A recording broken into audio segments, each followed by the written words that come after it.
It's my pleasure now to be joined by Adam Caplan and go over some of the headlines in the NFL as we get closer to the playoffs. I wouldn't say they're looming, Adam, but they're starting to come into focus. And I do want to start with Philly, where you are. I mean, I watched that Giants game last weekend, which was really embarrassing if you're a Giants fan, I guess. And it really just showed how talented this Eagles team is. I mean, the Giants definitely couldn't get out of their own way, tons of mistakes, but they were outclassed from the beginning. And Jalen Hurts was just phenomenal. I mean, what can you say about him heading into the postseason?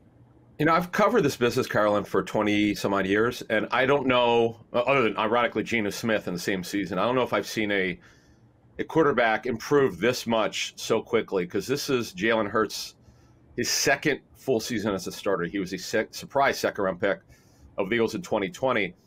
And just being around the team, knowing people with the Eagles, I don't know that when they drafted him, they knew he'd be this good. They were hopeful because he's a hard worker. His dad is a high school coach, super high character, but you didn't really know. Remember now, let's not forget, Carson Wentz he had his contract extended in 2019. Less than a year later, they drafted Jalen Hurts. So, I mean, they drafted him to be a backup for Hurts, for Wentz over a series of years. And Wentz wanted out. They traded him. Hurts becomes a starter, and here we are. The second full year, he is probably the leading MVP candidate other than Patrick Mahomes. It's been a remarkable story. You mentioned the Giants. They've probably overachieved. Their coaching staff does a great job. They just don't have a lot of talent. I would say that talent wins the National Football League. Nick Sirianni, the head coach of the Eagles, said this: show me a good coach, show me good talent. And that's been the perfect marriage of coaching and talent, those Eagles. We've seen a lot of quarterbacks who are physical, a la Lamar Jackson, who used, their physicality to gain an advantage. But what is special about Hurts in terms of his ability to be multidimensional? He's had so many rushing touchdowns in the last couple seasons combined. I mean, what makes him different in that way? What's interesting about him is, he's not the tallest guy, right? He's 6'1", but he's incredibly strong lower body, power lifter when he was growing up. And the thing for him is, if you just look at last year, his first year as a starter, where they did make the playoffs, but they got beaten pretty badly at Tampa, and his jump the second year as a full-time starter, the willingness to make throws. Last year, he might not pull the trigger. He might bail from the pocket. And you talk about the running, but the running is just a part of what he does now. He's a better passer than he was last year. In fact, that's really where he's made his biggest jump. We knew he could run, but he's been a tremendous passer. And you got to give the Eagles coaches credit. What they did last year is they tried to throw the ball a lot. He wasn't ready for it. They took the air out of the football, so to speak. They started becoming a running team, arguably the NFL's best running team after Week 6 last year. And now they do whatever they want. You saw it, as you mentioned, against the Giants. They did whatever they wanted in that game. They came out throwing like crazy, got a big lead, ran the football in the third quarter, and just annihilated the Giants. I mean, this is kind of what I call the analytic profile. You throw to score in the first half, you get a lead, you run to win in the second half, and that's really what the Eagles do. I think Giants fans hopefully were savvy enough to know that the schedule favored them at the beginning of the year and that eventually they were going to have to run some kind of gauntlet. I mean, you had some Giants fans who said, oh, man, Brian Daboll's it and we're exceeding expectations and we're really, really good. But I think by and large, most of the fan base knew, hey, we've gotten a couple lucky breaks and we're a product of the schedule. I mean, is that what we're seeing now, that the Giants aren't as good as we thought they were at the beginning of the year, but that they're maybe not necessarily as bad as we think that they are now, heading in with a couple more weeks left remaining in the season? See, I think, yes, I would agree with you to this extent. The Giants roster, if you look at the roster, you're like, how in the world are they 2 games over 500 with this roster? Right. Really good coaching. Although Saquon Barkley struggling earlier in the year, they were running the ball really, really well. Their defense is very competitive. Yeah, they beat some teams that probably were not super competitive, but they also had that great comeback win in Week 1, really against the Titans. Titans blew that game. I know the Titans were not happy about that one, but one way or the other, they're competitive. Without a good receiver group, in fact, one of the worst in the National Football League. They've had issues on the interior of their offensive line. The coaching's right there. They just don't have enough talent there. They're not very good at corner, but what will happen next year is their front office, Joe Shane, the GM, will make the call. He'll address the issues wherever they have them on the offensive line. Receiver is probably their number one challenge. Cornerback will do that too, and they'll be a good football team. But, the funny thing about the division is I used to call it the NFC least. It might have been the Beast this season. We've got a real shot, if the Giants could just tread water here, to have all 4 teams over 500, which I did not see coming into the season. And how refreshing is that for fans in the division who just continually are disappointed by the end results at the end of the regular season? You know, it's funny because you know the New York market, you work over there. No one had any expectations after what happened previously with the Giants, and they've exceeded expectations. Washington with all the turmoil off the field with ownership.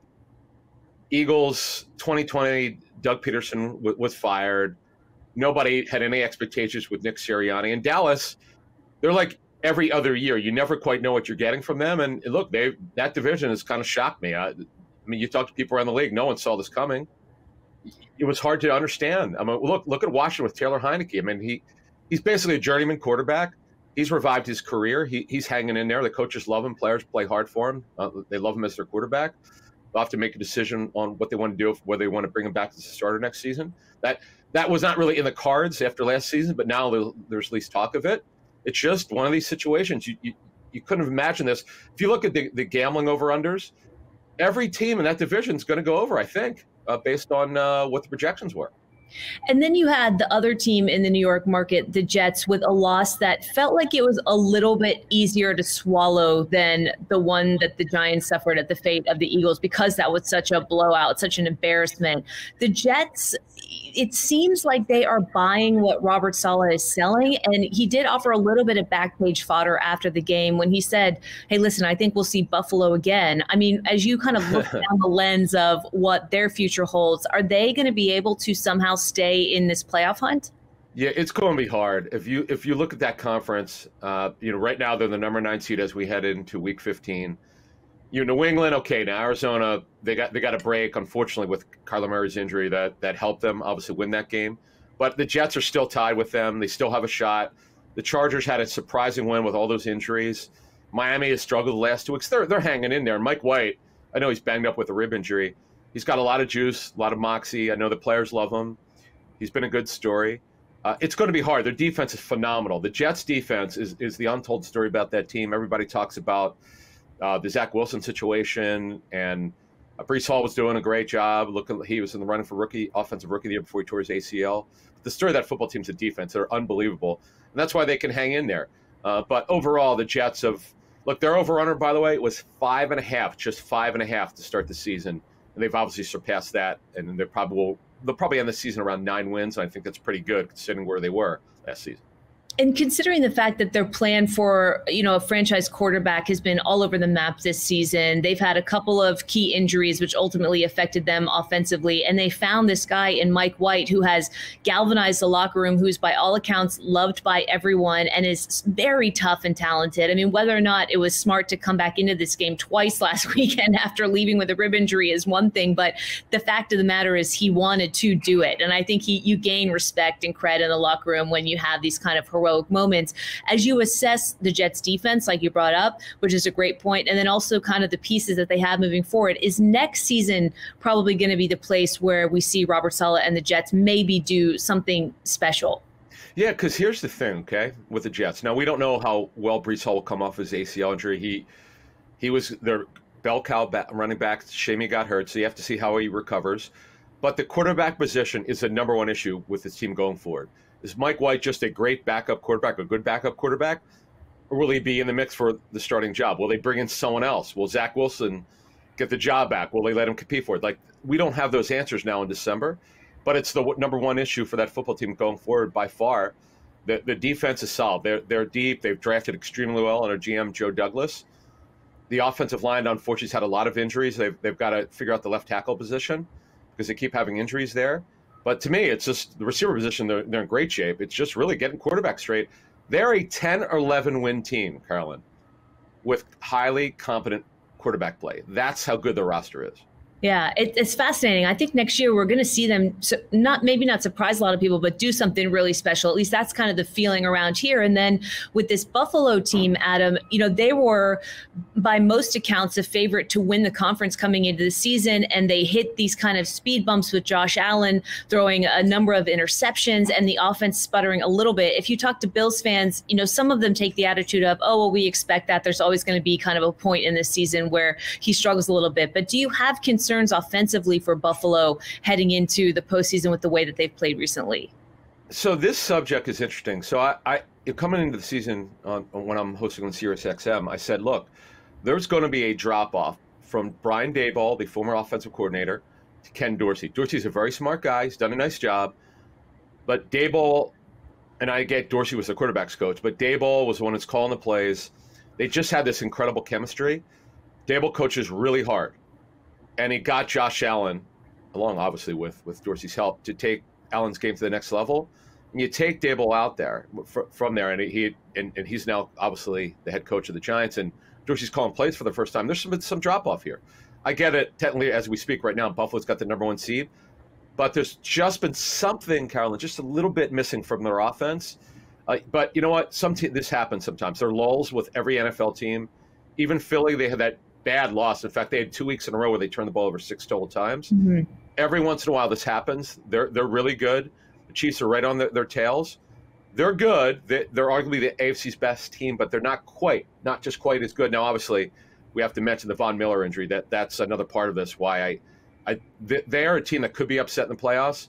But you know what, though? Getting home field, getting that bye. Remember, there's only one bye now. If they get that bye, they're going to be real hard to beat in Buffalo. Yeah, that's where I was heading next with Von Miller. I mean, that injury is clearly devastating.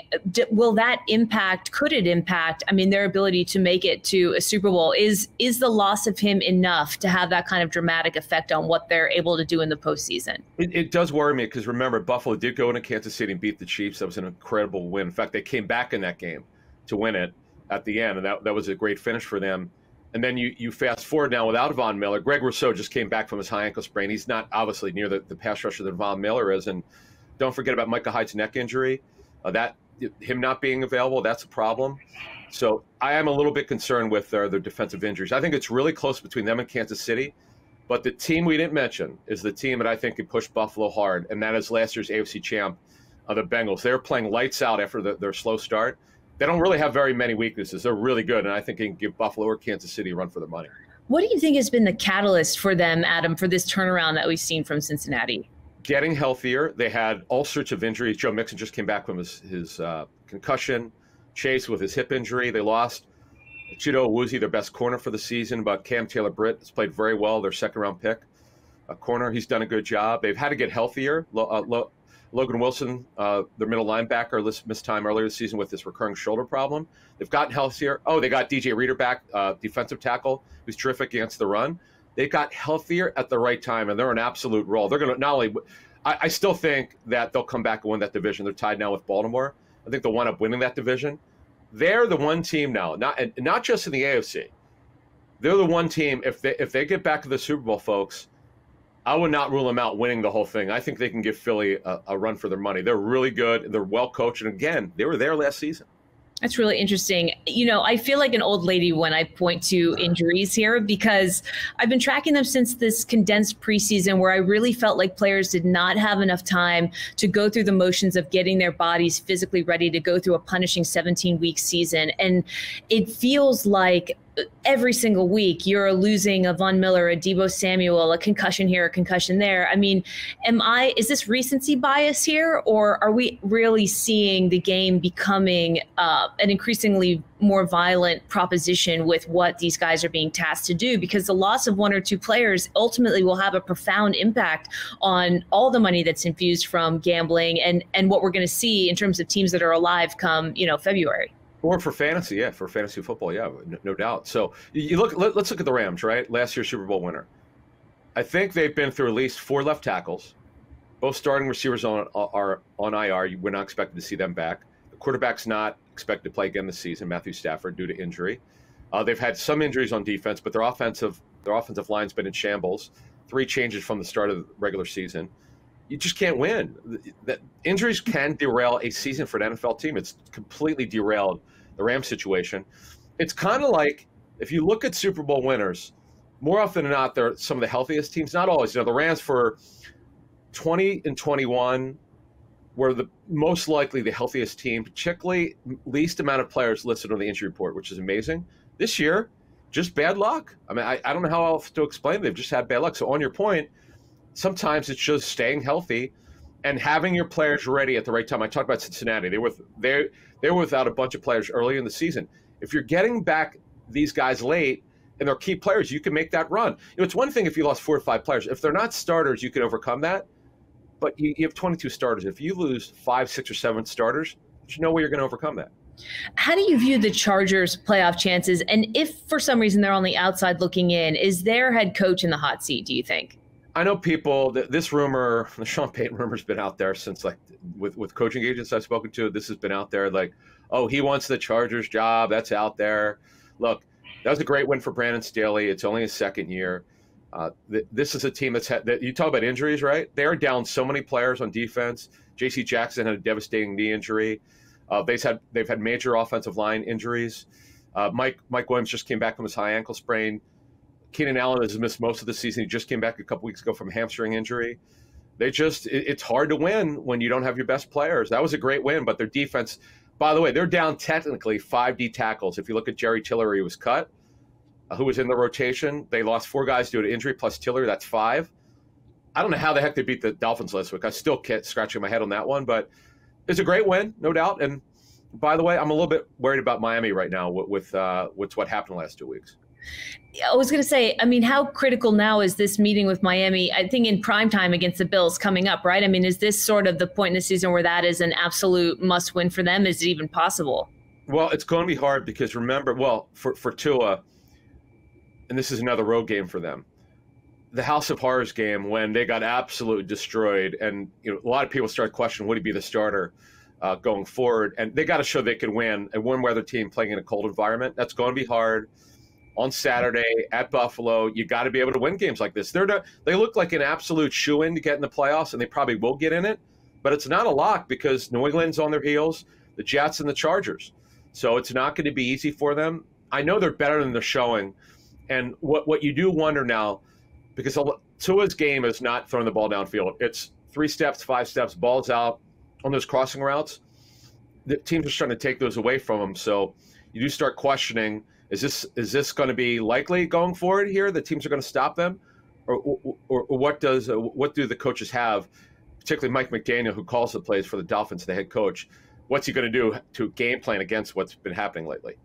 You mentioned the sort of resurgence of Cincinnati. You got this Lions team who's been on a tear as of late, winning 5 of the last 6. I mean, how many games do they realistically need to win over the next couple of weeks to win the NFC wildcard? I love watching. They're like, it's funny. Last week, they opened as a small underdog to the Vikings, and then they wound up being a favorite. And I said in the interview I was doing, I was like, all of a sudden, the Detroit Lions have become the public's team because they bet up the Lions. That everybody loves Dan Campbell and their story of turning it around at 1-6 now. At 1-6, they're now 6-7.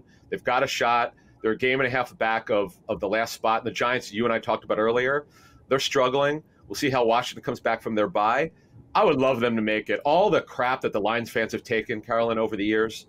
And by the way, Jared Goff, one of the most improved players. You could call him the comeback player of the year. I know the AP poll doesn't have an award for most improved. In the polls that I vote for, if there's a most improved, I'll probably go with Jalen Hurts or Geno Smith. But wow, how about Jared Goff in this bounce back season? And would it be something if they got that last wild card? Well, and what does his future look like with them? I mean, I know that they've got some picks in next year's draft that they're going to have to think about in terms of quarterbacks and what they do. But I mean, is Goff going to be their sort of future, do you think? They have to make a decision on his contract. I think he might have some guaranteed money coming or a roster bonus due sometime in March. Remember, Brad Holmes, the general manager, came over from the Rams, and he was their college director when Jared Goff was drafted. So the way that Goff is playing now, and Ben Johnson, their offensive coordinator, has done a phenomenal job. There's no reason not to come back with Goff if he continues to play like this because they're so loaded down at receiver. A top 5 offensive line. They have a good running game. Their defense, which was terrible before the Week 6 bye, they're playing with better discipline. They're not blitzing as much. They're playing with better discipline on the back end. What they need is next year, they need to add corners. They need 2 big-time NFL corners. They need help at safety. They need help in their secondary. That's how you beat them. They probably could use a better another linebacker. But their offense, that's not the problem. It's their defense. To be a bona fide playoff team, they've got to rebuild their defense a little bit with better talent. But no, they're a fun team to watch. I love watching them every week. Just a couple more for you, Adam, because I've kept you for far too long already. And I know we're kind of crisscrossing the entire league, but this 49ers story with Brock Purdy was so sort of fun. And to hear that his family, you know, went to originally see Tom Brady, their son ends up starting the game, winning the game. You know, that it's interesting what's happening out there from a quarterback standpoint with the 49ers. And so now you've got this kid in the mix, Deebo Samuel's injured. You know, what do you kind of see for them moving forward? As I've told people, and the Brock Purdy story is amazing, no doubt. Played a game in 3 quarters of really good football. Now this is his first time on the road in a hostile environment in Seattle. I know Seattle didn't play well last week, but it's not easy to go to Seattle on a short week, and he's got the oblique injury. Let's see how he does. Let's see how he does on the road. Again, I get it. It's an amazing story. Mr. Irrelevant. I know so many teams that did not have a draftable grade on him, and not only that, they didn't even have a Purdy free agent grade on him. There are teams that just wouldn't sign him. They didn't think he was very good. Look, at one point, he could have been the 4th-string quarterback for the Niners just based on some of the things that happened. But it's a great story, and give him credit. But I want to see how he does on the road here.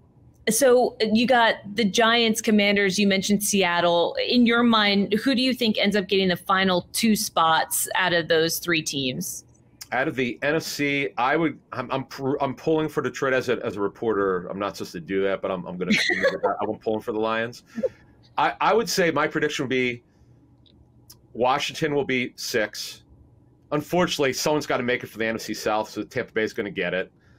And then the last one, I'm going to give it to Seattle. One way or the other, I think Seattle's going to get in. I thought you set it up very well. Smoke and mirror for the Giants. The coach has done such a phenomenal job. The roster's just not good enough, and I think the Giants will probably fall out of the playoffs. And I know we mentioned Staley, and Cliff Kingsbury's been mentioned a lot in recent weeks. I mean, it feels cruel almost in a sense to talk about who might be in the coaching hot seat with however many games to go left in the season. But, you know, who do you think is in real trouble? I'd say what I always say is they're just situations to watch. We're not trying to get anyone fired. But what I've called them in my time at ESPN and whoever I've worked for in my reporting, I'd say here are situations to watch, just in terms of falling short of expectations. The one thing with Cliff Kingsbury is 2 things you got to know. He's tied to the quarterback. Kyler Murray and Kingsbury have known each other for years. Cliff tried to recruit him, obviously, to Texas Tech. This is his quarterback. The reason why Josh Rosen was traded is strictly because of this is the quarterback that he wanted. And remember, Cliff got his contract extended earlier this year. I'm not saying that Cliff's safe. I'm just saying, like, you got to, when you look at the situation, you got to look at that. Now, with Brandon Staley, I'm aware of the rumors. We've talked about that. But look, that was a good win. Think of it this way. The Chargers still have a very good chance to make the playoffs. This is only his 2nd year. He's really well respected, got great energy. He's a good football coach, Brandon Staley. I think people are trying to, because of that rumors out there, people are trying to push him out. Look, we've already have 2 openings. We know about the Carolina situation. That's that with Matt Rule gone at Nebraska. That's a great situation to look at. That they're a quarterback away, Carolyn, from being a playoff team. Their defense is terrific. They've extended good contracts. Their special teams are really good. They just need a quarterback. So that situation is what it is. But that'll be one that people look at. And I'll end with this. I'll end with the Eagles, just kind of where we started. I mean, I would imagine that anything short of the Super Bowl would be a disappointment. Am I wrong in that? And is there any concern that you kind of foresee that they wouldn't be able to continue to execute in all phases of the game the way that they have up to this point and make it there? So it's a great point about if they don't get to the Super Bowl. I'm not saying winning it, but I'm saying get to the Super Bowl. First of all, it's almost not a lock, but they're the heavy favorite to get the number 1 seed, which would give them the only bye for the conference. There's a distinct advantage. You only have to play 2 games, not 3, if you're playing in the first round. So, and they both would be at home, of course. To me, that is a huge advantage. They have the NFL's best roster. Their over/under was 9.5. I gave win ranges for every team before the season started. I gave the Eagles 12 to 14. They're probably going to eclipse that. Look, I don't get them all right. I gave Denver 11 to 12, of course. That can't get them all right. If I'm going to get it wrong, at least get it really wrong. But yeah, they're really good and they're so well coached. They're the obvious favorite to get the Super Bowl. But folks, I'm telling you, Cincinnati's for real. They could give the Eagles a run for their money if both meet in the Super Bowl. You heard it here first. I'm calling all my friends and telling them, because I don't know how many people have them truly on their radar heading into the new year. Adam Caplan, thank you so much for such a thorough breakdown across the entire league. Really appreciate your time. You got it. Thank you.